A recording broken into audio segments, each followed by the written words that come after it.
Hello everyone, how you all. तो एक बच्चे ने मुझे स्पेशली लिखा है कि मैम मुझे डर लगता है टॉक्सिसिटी इन मेडिकल कॉलेजेस जो हो रही है। ठीक है, तो ये मेरा वीडियो नीट पीजी के लिए भी होने वाला है, नीट यूजी के लिए भी होने वाला है। जो टॉक्सिसिटी इन मेडिकल कॉलेजेस है ना बेटा, ये एक रियलिटी है। रियलिटी क्या है, एक डार्क रियलिटी ही है बोलूंगी मैं इसको। ये सदियों से चली आ रही है, बहुत पहले से 30 40 50 साल पहले से चली आ रही है ये। मेरे को पास आउट हुए हुए हो गए अपने कॉलेज से 16 साल तो हमने भी ये चीज़ें देखी हैं, बट हमारे कॉलेज में इतनी ज़्यादा टॉक्सिसिटी नहीं थी। बट मतलब मेरे जो अपने मैंने देखे हैं, जंगूस देखे हैं, जूनियर्स देखे हैं हमने।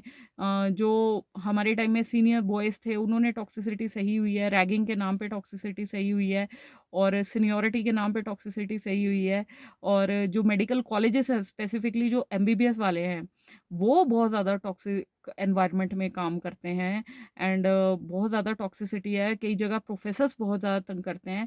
एमबीबीएस में मैं बोलूँगी, जब आप एमबीबीएस कर रहे होते हो तब इतनी टॉक्सिसिटी नहीं है, बट जब आप एमबीबीएस के बाद पीजी करने जाते हो तब बहुत ज़्यादा टॉक्सिसिटी है। क्योंकि लोगों का रवैया, आई डोंट नो वो लोग क्या सोचते हैं अपने आप को। मतलब आप यार सीनियर्स हो, कोई भगवान तो नहीं हो। आप प्रोफेसर्स हो, कोई भगवान तो नहीं हो। ऊपर एक पावर बैठी है, किसी को कितना आप तंग कर लोगे। मतलब मेरे को कई बार ऐसा लगता है, जो हम एक क्रूएलिटी की मूवीज़ नहीं देखते थे, कि जिसमें अंग्रेज़ होते थे, राज कर रहे होते थे। तो कई हमारे सीनियर्स, कई हमारे प्रोफ़ेसर्स, अब कइयों को मेरी वीडियो बुरी भी लग सकती है, तो but I can't help it. Because मैंने अपने बहुत सारे जो अपने बैचमेट्स हैं, उनके साथ ये चीज़ें होती हुई देखी हैं। जो हमारे एमओस, पीजीज़ कर रहे होते हैं, उनके मुँह से बहुत सारे वाक्य सुने हैं। कई लोग तो इस हद तक आ जाते हैं, और अभी न्यूज़ में देखिए आप, कई मेडिकल स्टूडेंट्स हैं जो पीजी कर रहे होते हैं, सुसाइड तक का सोच लेते हैं, और कई करते भी हैं। क्यों इतनी मेडिकल टॉक्सिसिटी भाई? अभी यूट्यूब पे अब लोग ओपन अप होना शुरू हो गए हैं। एक डॉक्टर हैं, उन्होंने अपना एम्स नागपुर की एमडी अपना मेडिसिन की सीट छोड़ दी, जो कि उनका एक ड्रीम सीट थी। क्यों? क्योंकि वहाँ पे मेडिकल कॉलेज में जो उनको लगा, उनको टॉक्सिसिटी दूसरे वे में लगी, कि वर्क आवर्स को लेके, या फिर जो प्रेशर उन पे उनको लगा कि मैं इन स्थितियों में मतलब खुद ही अपना मेंटल पीस खो दूँगा, तो क्या करूँगा? मेरा अपना कज़न है, वो अभी गया है ईएनटी में, उसने उसने पीजी में सीट लेने। तो वहाँ पे जब वो गए जॉइन करने, वहाँ देखा उन्होंने एक पीजी स्टूडेंट पीडियाट्रिक्स का फर्स्ट ईयर का अपना रिज़ाइन दे रहा था, because he was suffering so much from this toxicity, कि हाँ भई, वहाँ पे कोई वर्किंग आवर्स नहीं है, या फिर जो भी प्रोफ़ेसर्स या सीनियर्स जो आपको इस तरह से फ़ोर्स करते हैं, अजीब ढंग से बातें करते हैं। अरे भैया, डॉक्टर्स हो, पेशेंट्स को तो तब ट्रीट कर पाओगे ना, आप सिम्पैथेटिक एटीट्यूड से। पहले वो इंसानियत तो एक अपने आप में ज़िंदा रखिए आप। तो मैं आपको यही कहना चाहूँगी कि जिन बच्चों को डर लगता है कि कैसे सर्वाइव करेंगे, तो you have to be mentally very strong. जो पीजी कर चुके हैं, मैं कई बार उन बच्चों से भी पूछती हूँ कि भैया आप कैसा रहा आपका एक्सपीरियंस, जो कलीग्स हैं, तो दे टेल मी कि आपको ना मेंटली स्ट्रॉन्ग होना पड़ता है। You don't have to take things to your heart. आपको आप एक कान से सुनो, दूसरे कान से निकाल दो, ऐसी-ऐसी बातें। जब आपको आपके सीनियर्स ही आके बोलते हैं किसी कॉलेज में कि भैया तुम अभी तक रिज़ाइन नहीं दिया, अभी तक आप टिके हुए हो यहाँ पे, हमें तो लगा था आप अभी तक आप चले गए होंगे सीट छोड़ के। तो सोचिए कैसा मेंटल टॉर्चर होता है।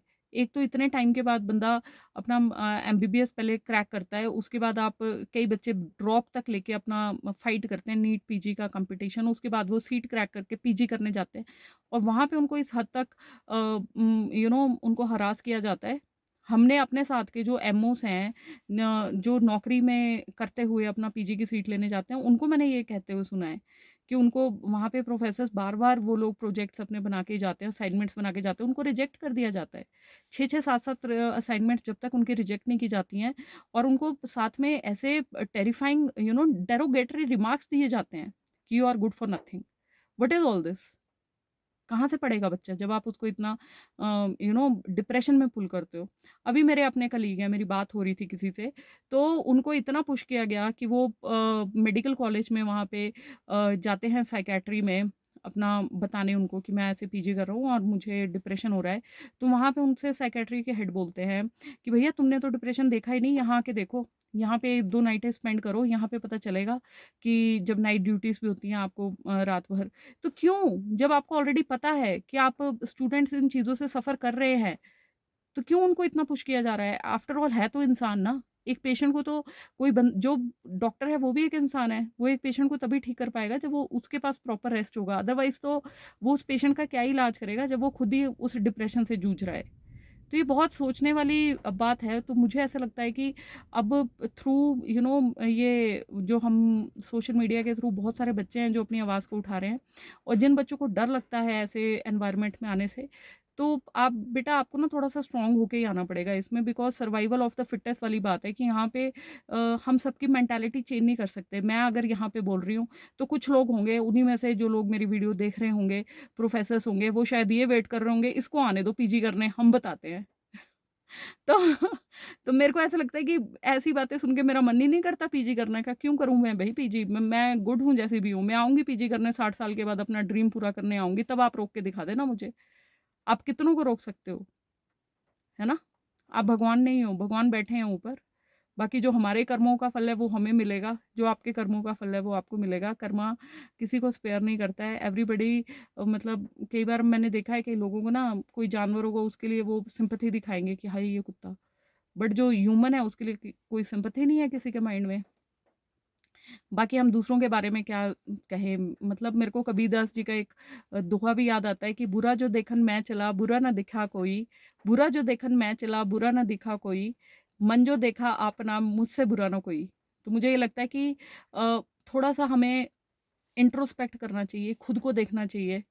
जब हम अपने अंदर अपने आप को खुद को पहचानेंगे ना, अपनी हमारे अंदर जो ईगो बैठी हुई है, जब हम इसको फाइट कर लेंगे ना, तो ये दुनिया बहुत बेटर प्लेस है रहने के लिए। और अगर पीजी स्टूडेंट जिसने मेरे से जिस बच्चे को डर लगता है टॉक्सिसिटी के बारे में, उसको मैं यही कहना चाहूँगी कि बेटा बी थिक स्किन्ड, कि आपको ना पता नहीं चलना चाहिए कि भई जो दूसरा बोल रहा है उसको एक कान से सुनो, दूसरे से निकाल दो, बट फिर भी एक लिमिट होती है, हम ह्यूमन्स हैं। तो बस वही है कि इसमें अगर आना है पीजी करने तो आपको पहले से अपना माइंड सेटअप करके आना पड़ेगा, और मुझे तो फ़िलहाल ऐसा लगता है कि इट्स राइट टाइम कि जहाँ पे बहुत ज़्यादा मेंटल ब्रेकडाउन होने लगे तो वहाँ पे जो भी आपको तंग कर रहा है आप उसको एक बार बता भी दें कि भैया अब इससे ज़्यादा हम नहीं ले सकते, प्लीज़ आप हमें जीने दीजिए। नहीं तो अदरवाइज़ कोई फ़ायदा नहीं है कि हम अपनी लाइफ़ को ही एंड कर लें। आप इतना हमें डिप्रेशन में डाल रहे हो। तो मुझे लगता है क्योंकि माहौल तो वैसा नहीं हो पाता कि आप अपने प्रोफ़ेसर के सामने कुछ बोल पाएँ। बट इसका वही है कि जब सब अपने आप को देखेंगे, जब सबका कॉन्शियस जागेगा तभी इसका एक सॉल्यूशन निकल सकता है। अदरवाइज़ तो स्टूडेंट्स को वही होना पड़ेगा जब तक रूल्स नहीं आते हैं, स्ट्रिक्टनेस नहीं लागू की जाती कि भई बच्चों को भी तंग नहीं किया जाना चाहिए, because they are also humans and इतना स्ट्रगल कर के आ रहे हैं। तब तक हमें खुद ही ढूँढना पड़ेगा सॉल्यूशन। सॉल्यूशन इसका यही है कि एक कान से सुनो, दूसरे से निकाल दो, ज़्यादा नहीं सोचना है, ठीक है? एंड बाकी जब जहाँ पे आपका मेंटल ब्रेकडाउन होने लग जाए, तो जो भी बंदा आपका मेंटल ब्रेकडाउन कर रहा है, तो उसके सामने आपको अपनी बातों को रखना पड़ेगा, because it is high time कि we need to open up things, right? And मेरे को तो यही याद आता है कि अत्याचार सहने वाला भी उतना ही वो होता है कि स्टूडेंट लाइफ में मेरे को भी याद है कि फाइनल ईयर में हमारा एक डिपार्टमेंट होता है प्रोस्थो का, तो वहाँ पे मेरे को हमारा एक टीथ अरेंजमेंट होता है जिसमें हम दांत सेट करते हैं। तो मेरी अप्रूव नहीं की जा रही थी एक प्रोफेसर के द्वारा, उन्होंने मुझे बहुत तंग किया था, मुझे सुसाइडल थॉट्स तक आते थे तब। बट आई नो कि बहुत मुश्किल होता है स्टूडेंट्स के लिए। बट फिर मुझे ऐसा लगता है कि जब सामने वाला इतना बेशर्म हो गया ना, तो हम स्टूडेंट्स को भी तब बेशर्म हो ही जाना चाहिए, अगर बिकॉज़ हमारे माँ-बाप हम पे ना बहुत उम्मीदें लगा के बैठे होते हैं, और मुझे नहीं लगता कि it's worth giving your life. Toxicity के लिए आप अपने माँ-बाप से बात कीजिए, उसके बाद प्रोफ़ेसर से बात कीजिए। बाकी अब टाइम आ गया है कि हर किसी को अपनी आवाज़ उठानी पड़ेगी ताकि ये टॉक्सिसिटी ख़त्म हो। बाकी भगवान सबका भला करे, भगवान सबको सद्बुद्धि दे, एंड आई होप जिन्होंने मुझे गालियाँ निकालनी है निकाल लें, बट भगवान है, कर्मा है, तो वो कहीं न कहीं मेरे साथ देंगे। भगवान सबका भला करे। हर हर महादेव, जय श्री राम, गुड लक बच्चों।